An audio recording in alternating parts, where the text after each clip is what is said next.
Salut! Nu am mai publicat de ceva vreme. În această perioadă am făcut 2 cursuri de Forex. Unul dintre ele este bazat pe psihologia aplicată în trading, durând 1 an de zile, împreună cu un algoritm. Iar celălalt prezintă o strategie pe termen lung. Cărțile citite în acest timp și studiile bazate pe analiza tehnică, din păcate, nu funcționează. Iar acest lucru este greu de acceptat.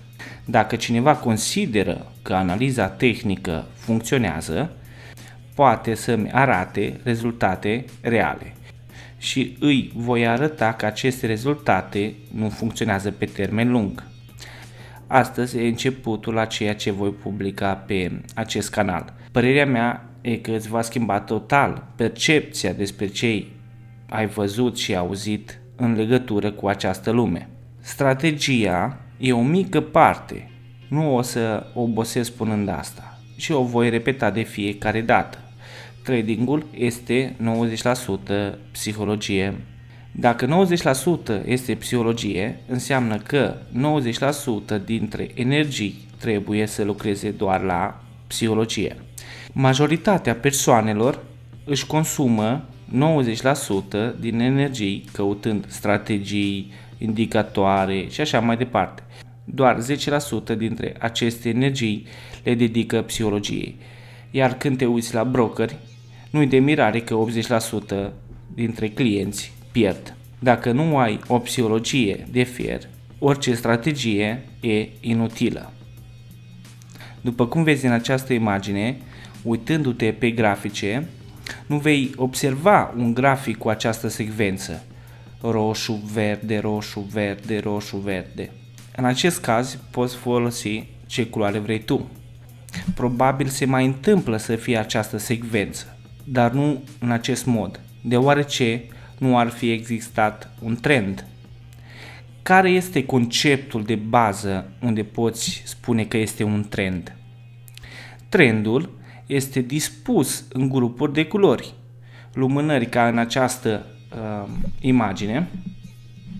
Vedem în față grupuri de lumânări care dau viață unui trend. 3 verzi, 1 roșie, 3 verzi, 2 roșii și așa mai departe. Lumânările trebuie să meargă în grup. Nu putem avea lumânări de acest gen. Acesta este conceptul de bază. Grupul poate să fie de 3, 4, 5, 10 și așa mai departe. Și care este grupul cel mai frecvent? Sunt 2. În momentul în care avem 2, putem spune că avem un grup de aceeași culoare. În primul rând trebuie intrată în favoarea trendului. Odată ce vedem trendul, se intră pe a doua lumânare din acel grup. Dacă avem un trend ascendent, se așteaptă prima lumânare de confirmare și se intră pe a doua, care face parte din grup. Și invers, pe trendul descendent. Prima lumânare de confirmare și intrăm pe a doua.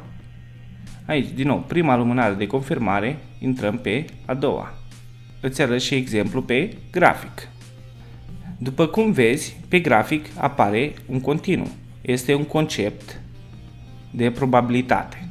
Un exemplu, dacă ies acum afară și este senin, probabil ieșind din nou peste o oră, încă o să fie senin. În această oră se poate întâmpla să plouă, dar probabilitatea să fie senin este mai mare decât acea să plouă. Garanția nu pot să o am niciodată, dar e mai probabil să rămână senin. Acum, dacă avem un trend ascendent, așteptăm o corecție, deoarece prețul se mișcă într-o manieră structurată și are nevoie să respire. Nu poate continua la infinit. Aștept prima lumânare verde și este o probabilitate că a doua lumânare să fie verde. Poate să vină cineva să spună, dar nu întotdeauna merge bine. De exemplu, aici. Nu există strategii care se oferă garanție 100%.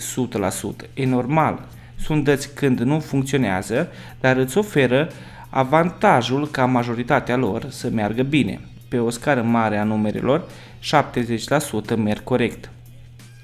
Provoc pe oricine să-mi spună că nu e așa, nu pentru că o spun eu cu acest videoclip. Dacă deschizi platforma, poți testa tu, nu trebuie să mă crezi pe mine. Ai grafice, te uiți. Acest lucru este incontestabil, nu e ca și alte strategii de pe net, chiar și la prețuri piperate unde trebuie să te încrezi în acea persoană care ți-o vinde. Până la urmă nu ai nicio siguranță că acea strategie funcționează, deoarece sunt multe lucruri pe care nu le voi preciza acum. Aici un lucru este cert, că prețul face acest algoritm. Altfel nu aveam un trend. Normal, poți avea de câteva ori consecutiv unde îți merge rău.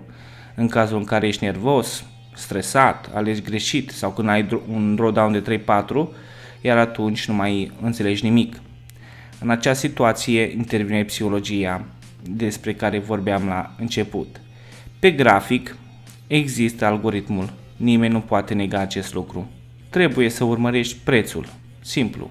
Nu trebuie să cauți pattern, figuri tehnice, analize complexe. Sunt inutile. Te asigur că am trecut prin asta și fără rezultate.